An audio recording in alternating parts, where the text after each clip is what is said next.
Good morning students, welcome back. तो आज मैं एक और प्रॉब्लम आपको कराऊंगा गियर ट्रेन की। तो लास्ट लेक्चर में भी हमने जो प्रॉब्लम करी थी गियर ट्रेन की, तो उसमें दो प्रॉब्लम देखी थी हमने और दोनों ही प्रॉब्लम बहुत सिंपल और बेसिक प्रॉब्लम ली थी। बट आज की प्रॉब्लम भी लास्ट प्रॉब्लम की तरह ही है, बट आज की प्रॉब्लम में डिफरेंस ये है कि आज की प्रॉब्लम में जो डायग्राम मुझे गिवन है वो मुझे पिच सर्कल डायग्राम की फॉर्म में नहीं गिवन, कन्वेंशनल डायग्राम नहीं गिवन, मुझे लाइन डायग्राम गिवन है। मुझे गियर्स जो गिवन है, जो डायग्राम गिवन है मुझे लाइन डायग्राम के फॉर्म में गिवन है। और लाइन डायग्राम को रीड करना थोड़ा सा टिपिकल होता है as compare to pitch circle diagram. Pitch circle diagram में क्लियर हो रहा होता है कि कौन सा गियर किसे रोटेट करवा रहा है और कौन सी गियरिंग हो रही है, कौन सा गियर इनपुट है, कौन सा आउटपुट है और कौन सा गियर किस डायरेक्शन में रोटेट कर रहा है। तो वो लाइन डायग्राम में क्लियर नहीं हो पाता है, बट वो पिच सर्कल डायग्राम में या कन्वेंशनल डायग्राम में वो क्लियर हो जाता है। तो आज की प्रॉब्लम में ली है कि आप लाइन डायग्राम को भी समझें, कि अंडरस्टैंड करें कि लाइन डायग्राम से कैसे रीड करते हैं और उसको अंडरस्टैंड करने के बाद हम कैसे प्रॉब्लम में इसको अप्लाई करेंगे to find the required answer, जो required movement of the gear जिस भी गियर की पूछी है। ठीक है, तो प्रॉब्लम ये है, तो मेरे पास ये लाइन डायग्राम गिवन है, gear number 2, gear number 3, gear number 4, gear number 5, 2 और 3 अलग अलग शाफ्ट पर हैं। ये एक शाफ्ट अलग है, 3 शाफ्ट अलग है। तो 2 घुमा रहा है 3 को, 3 और 4 एक ही शाफ्ट पर हैं, तो 3 और 4 कंपाउंड गियर ट्रेन है। और 4 घुमा रहा है 5 को। अब ये क्लियर नहीं हो रहा कि 4 5 को घुमा रहा है तो वो इंटरनल गियरिंग है या एक्सटर्नल गियरिंग है। अगर लाइन डायग्राम में क्लियर नहीं हो रहा, अगर वो डायग्राम हमारा टिपिकल पिच सर्कल डायग्राम होता तो उसमें क्लियर हो चुका होता। तो क्योंकि 4 5 के अंदर है, 4 5 क्योंकि 5 बड़ा है, 4 5 के अंदर है, इसका मतलब कैसा है कि 4 5 को घुमा रहा है और 4 5 इंटरनल गियरिंग है। और अगर 5 को मोशन इधर आ रहा होता तो हम उसको समझते कि एक्सटर्नल गियरिंग है। तो कैसे इस डायग्राम को हम कन्वर्ट करें, क्योंकि 4 छोटा है और 5 वाला गियर बड़ा है, तो बड़े के अंदर ही छोटा गियर आ पाएगा, बड़े के अंदर ही छोटा। ऐसे बड़ा ये 5 बड़ा है, उसके अंदर कौन है 4, तो कैसे गियर हो गए, इंटरनल गियरिंग हो गई। मतलब 4 तो हमारा 5 को टच करेगा। इसको सही से बनाए तो कि भाई ये 5 है और ये 4 है, 5 और ये 4, तो कैसा गियर है, इंटरनल गियर है। ऐसे नहीं है 4 5 ऐसे नहीं है, क्योंकि देखने में चल रहा है कि 5 के अंदर 4 है। तो इससे ये क्लियर हो गया गियरिंग कैसी इंटरनल गियर है। तो इस वाले प्रॉब्लम के लिए अगर मैं डायग्राम बनाऊँ, कन्वेंशनल डायग्राम बनाऊँ, पिच सर्कल डायग्राम बनाऊँ, तो कैसे बन के आएगा। देखें, देखो 2 घुमा रहा है किसे, 2 घुमा रहा है 3 को, 4 और 3 ये है, तो 2 घुमा रहा है किसे 3 को, और 4 और 5 कैसे गियर है, इंटरनल गियर से। 4 और 5 कैसे गियर है, इंटरनल गियर है। तो ये कौन सा गियर है, तो 2 ये है, 3 ये 4 और ये 5। तो यह डायग्राम है, ये डायग्राम देख चुके हैं, इसको हम लास्ट प्रॉब्लम भी की थी। बस डायग्राम, यह डायग्राम बना के क्या दे दिया हमें, लाइन डायग्राम दे दिया, हमें कंफ्यूज कर दिया। तो उसको हम कन्वर्ट कर लेंगे किसमें, इस वाले डायग्राम में। और इस डायग्राम में डायरेक्शन देखें तो 2 रोटेट करेगा ऐसे, तो 3 रोटेट करेगा उसके अपोजिट। जिस डायरेक्शन में 3 होगा उसी डायरेक्शन में 4 होगा, क्योंकि 3 और 4 कंपाउंड गियर ट्रेन है।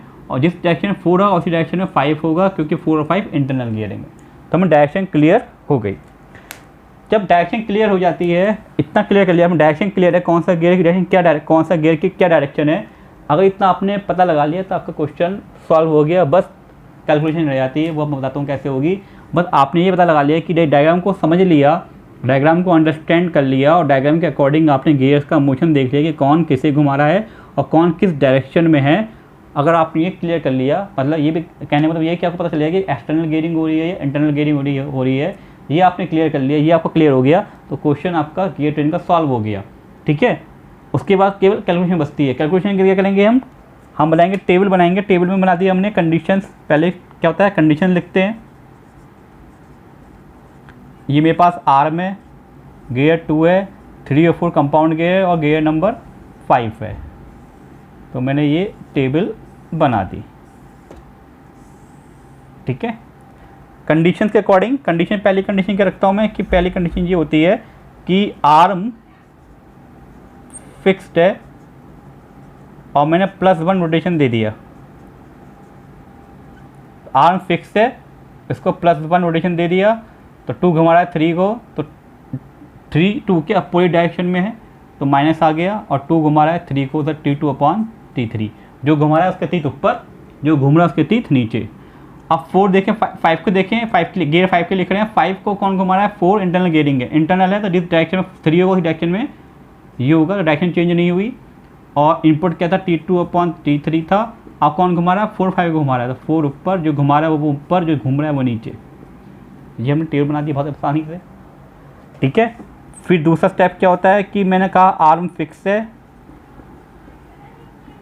और प्लस एक्स रोटेशन दे दिया, तो आर्म फिक्स है प्लस एक्स रोटेशन दे दिया, तो ये हो गया माइनस के एक्स T2/T3, ये हो गया माइनस के x T2/T3 multiply by T4/T5। कुछ नहीं करा, केवल पहले +1 रोटेशन दिया था, अब प्लस एक्स रोटेशन दे दिया है, तो कुछ टेबल में चेंज नहीं आया, +1 रोटेशन दिया है, अब प्लस एक्स रोटेशन दे दिया है।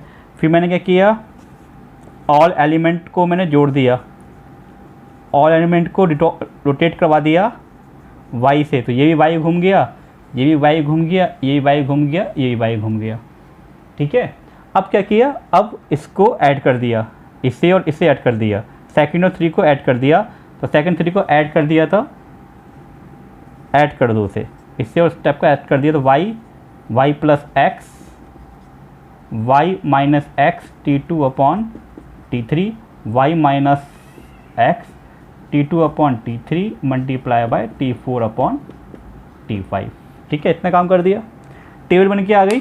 जब टेबल बन के आ जाती है तो आप टेबल में एक पहला ये वाला स्टेप स्किप भी कर सकते हो, क्योंकि पहले +1 रोटेशन दिया फिर प्लस एक्स दिया, आप डायरेक्ट प्लस एक्स रोटेशन दे सकते हो, तो ये लिखने की ज़रूरत नहीं है, तो ये स्टेप आप मिस कर सकते हो अगर कॉन्सेप्ट क्लियर है तो। अब इतना जब हमने कर लिया तो सबसे पहले डायग्राम क्लियर, सबसे पहले तो लाइन डायग्राम को अंडरस्टैंड करना, लाइन डायग्राम अंडरस्टैंड हो गया तो आपको क्लियर हो जाएगा कौन सा गियर किस डायरेक्शन में रोटेट कर रहा है। अगर लाइन डायग्राम को क्लियर है तो आपको ये क्लियर हो जाएगा कि कौन सा गियर किस डायरेक्शन में रोटेट कर रहा है। इतना किया तो पेपर क्वेश्चन सॉल्व हो गया, फिर तो केवल करानी टेबल बनानी रहेगी, टेबल बना ली। अब हम कंडीशन देख लेंगे, वैल्यू पुट करेंगे, हमारे पास आंसर्स आ जाएंगे। कंडीशन क्या है देख लीजिए, कंडीशन क्या है कि ω2 जो है वो 100 रेडियन पर सेकंड से क्लॉकवाइज डायरेक्शन रोटेट कर रहा है, तो मैंने बोल दिया भाई क्लॉकवाइज को मैं पॉजिटिव लूँगा, काउंटर क्लॉकवाइज को मैं लूँगा नेगेटिव सपोज, और काउंटर क्लॉकवाइज को मैं लूँगा पॉजिटिव। तो ω2 कितना है 100 क्लॉकवाइज, ω2 कौन है गियर 2 है, गियर 2 की क्या आई है वैल्यू y प्लस एक्स आई है, तो y प्लस एक्स कितना है 100, क्लॉकवाइज से नेगेटिव ले लिया मैंने, क्लॉकवाइज से क्या ले लिया नेगेटिव ले लिया। दूसरा मुझे आर्म की पता है कितनी, आर्म कितना 80 रेडियन पर सेकेंड, आर्म कौन है y है, तो y कितना हो गया 80, काउंटर क्लॉकवाइज से पॉजिटिव ले लिया, तो y 80 है, y प्लस एक्स 100 है, तो y प्लस एक्स अगर माइनस का 100 है और y मेरे पास 80 है, तो y प्लस माइनस का 100 x कितना है मेरे पास, सॉरी y प्लस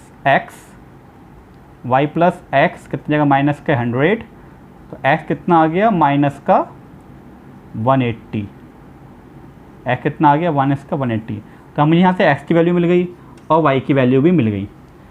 तो x y की वैल्यू मिल गई है, मुझे ω5 पूछा है, ω5 ये है, 5 का क्या आया मेरे पास, 5 के लिए क्या आया है ω5 निकालना है, तो कितना है ये y minus x T2/T3 multiply by T4/T5, ठीक है। तो y कितना निकाला है मैंने अभी 80, माइनस एक्स कितना है,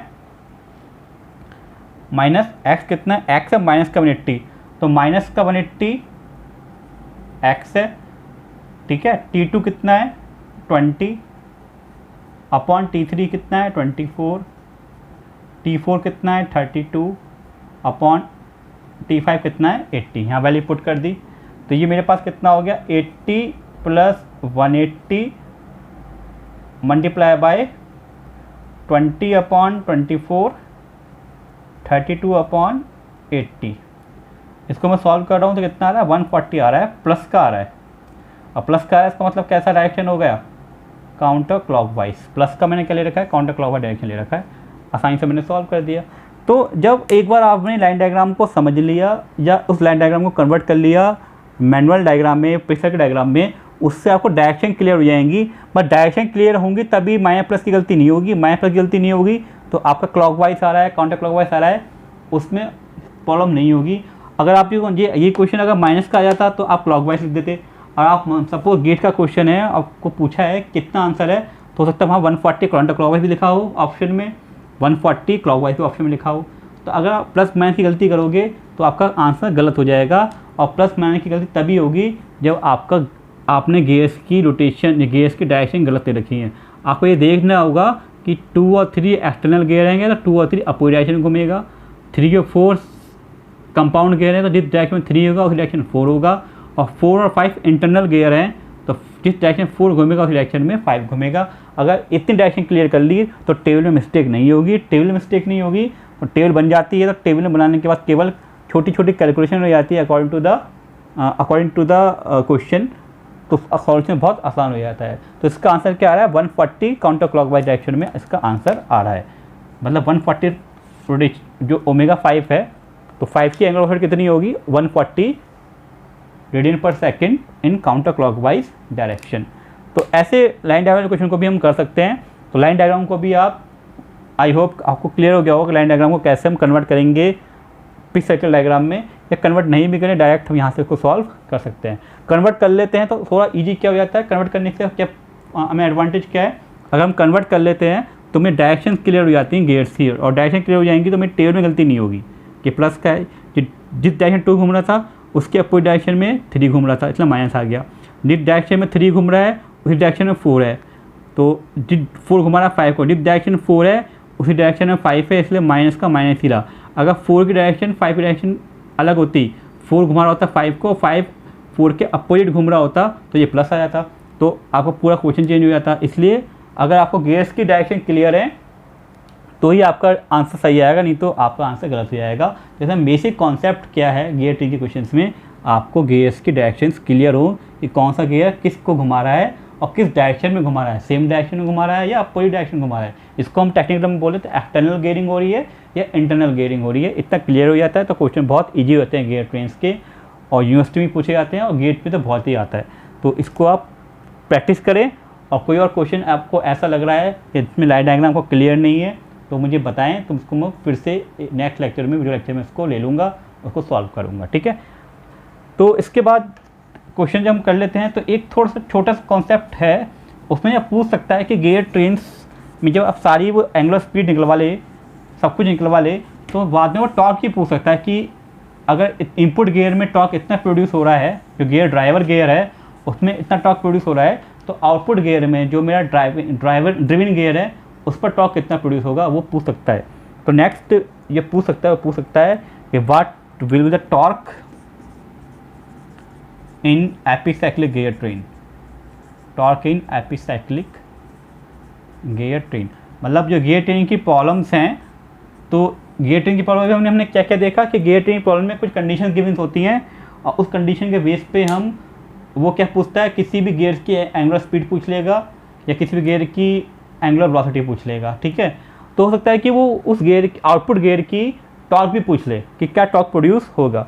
तो टॉर्क हम निकाल सकते हैं, कैसे निकालेंगे, तो एक तो ये पहले ही आपको ये क्लियर होना चाहिए कि जब भी गियर एपिसाइक्लिक गियर ट्रेन की बात करेंगे तो गियर ट्रेन में गियर सेम एंगुलर स्पीड से घूम रहे होते हैं, मतलब यूनिफॉर्म एंगुलर स्पीड से घूम रहे होते हैं, इसलिए गियर ट्रेन्स में एक्सेलरेशन प्रोड्यूस नहीं होता है। पहले तो हमें याद क्लियर रखनी है, ध्यान रखनी है, ठीक है। और गियर ट्रेन्स जो वर्क करती है वो अंदर 3 टॉर्क, अंदर इन्फ्लुएंस ऑफ 3 टॉर्क वर्क करती है। कौन कौन टॉर्क होती है, 3 वो, एक तो हमारी होती है वो पहली टॉर्क कौन सी होती है, इनपुट टॉर्क, इसको हम बोल देते हैं T1 जो ड्राइवर है। एक होती है हमारी आउटपुट टॉर्क, इसको दिखाई देता हूँ T2 जो मेरा कौन है, ड्रिवन है। भाई इनपुट वाले गियर में घुमाया, आउटपुट कहाँ दे दिया, आउटपुट और जो सबसे आखिरी वाला गियर है उस पर आउटपुट मिल गया, तो जो घुमाया वो ड्रिवन, जो घूम गया वो ड्रिवन, जो घुमाया वो ड्राइवर, जो घूम गया वो ड्रिवन। और तीसरी टॉर्क जो होती है वो होती है होल्डिंग टॉर्क। कौन सी होती है, होल्डिंग टॉर्क, जिसने गियर्स को होल्ड कर रखा है, उसको मैं दिखा दिया T3 से, वो क्या है मेरी होल्डिंग टॉर्क, होल्डिंग टॉर्क। और क्योंकि एंगुलर स्पीड है, यूनिफॉर्म एंगुलर स्पीड से घूम रहा है, ये सारी टॉर्क क्या रहेंगी, इक्विलिब्रियम में रहेंगी, इसमें रहेंगी सारी टॉर्क का सम क्या होगा, इक्विलिब्रियम में होगा। अगर फ्रिक्शन वगैरह को हम क्या करते हैं, निगलेक्ट कर दें, तो T1 plus T2 plus T3 कितना हो जाएगा, 0। सारी टॉर्क इक्विलिब्रियम में रहेंगी, ठीक है। और अगर इस पर फोर्स लग रहा है, इस वाले में फोर्स F1 लग रहा है एट रेडियस R1, इसे फोर्स लग रहा है F2 एट रेडियस R2, इस पर लग रहा है force F3 eight radius R3, तो इसको हम ये भी लिख सकते हैं, इसको हम ये भी लिख सकते हैं, ठीक है।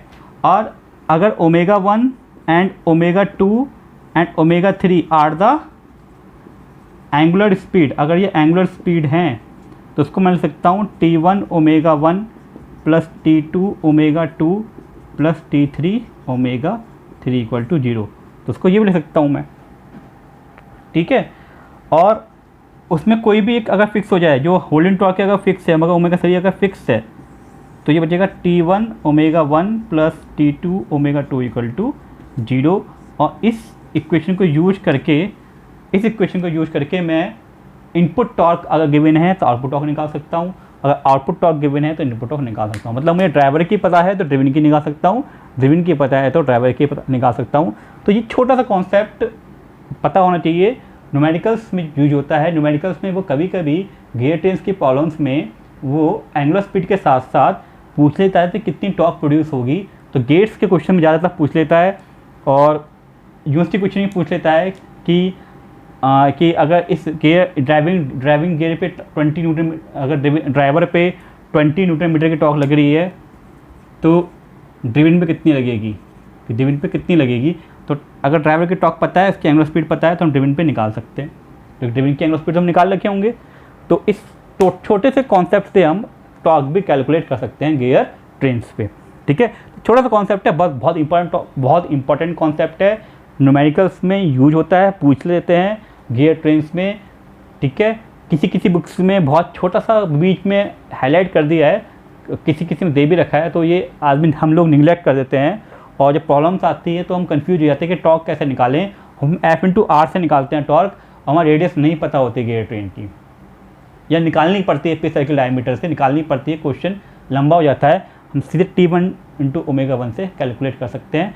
और T1 प्लस, अगर 3 गियर हैं तो T1 प्लस 3 आ जाएगा, 4 आ जाएंगे। देख लेंगे उसमें फिक्स कौन सा है। जैसे यहाँ पे मेरे पास 3 गियर थे, थर्ड गियर अगर मैंने मान लिया फिक्स है तो ये मेरे पास बचा, तो उसके अकॉर्डिंग इसको हम इस कॉन्सेप्ट को यूज करके हम टॉर्क को भी कैलकुलेट कर सकते हैं। तो नेक्स्ट लेक्चर में मुझे अगर मिला तो एक क्वेश्चन मैं टॉर्क वाला भी करवा दूँगा जिसमें टॉर्क का ये कॉन्सेप्ट यूज हुआ है। जब तक आप क्वेश्चन को ट्राई करें, प्रैक्टिस करें, और कोई क्वेश्चन नहीं हो रहा है, टिपिकल लग रहा है तो मुझे भेजें, तो मैं इसको नेक्स्ट वीडियो में उस क्वेश्चन को सॉल्व करूँगा। Till then take care, bye bye.